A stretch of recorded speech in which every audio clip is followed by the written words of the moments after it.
بسم اللہ الرحمن الرحیم۔ السلام علیکم ورحمۃ اللہ وبرکاتہ۔ ڈیلی اسلامک انفارمیشن میں آپ سب کو خوش آمدید کہتا ہوں۔ امید کرتا ہوں کہ آپ سب دوست بخیر و عافیت سے ہوں گے۔ دوستو، صحیح بخاری کی حدیث ہے، volume 3 book number 34 book of sales and trade سے حدیث لی گئی ہے۔ حدیث نمبر 2077۔ نبی کریم صلی اللہ علیہ وآلہ وسلم نے فرمایا، تم سے پہلے گزشتہ امتوں کے کسی شخص کی روح کے پاس موت کے وقت فرشتے آئے اور پوچھا کہ تو نے کچھ اچھے کام بھی کیے ہیں؟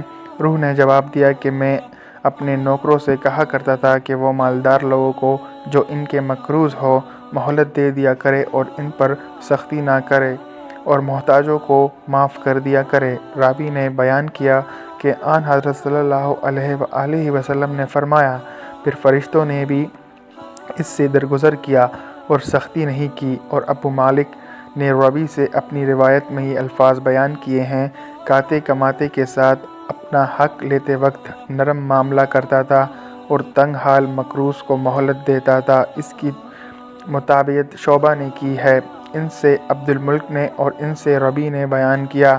ابو عوانہ نے کہا کہ ان سے عبد الملک نے ربی سے بیان کیا کہ اس روح نے یہ الفاظ کہے تھے، میں کاتے کماتے کو مہلت دے دیتا تھا اور تنگ حال والے مقروض سے درگزر کرتا تھا۔ اور نعیم بن ابی ہند نے بیان کیا ان سے ربی نے کہ روح نے یہ الفاظ کہے تھے، میں کاتے کماتے لوگوں کے جن پر میرا کوئی حق واجب ہوتا عذر قبول کر لیا کرتا تھا اور تنگ حال والے سے درگزر کر دیتا تھا۔ شکریہ حدیث سننے کا۔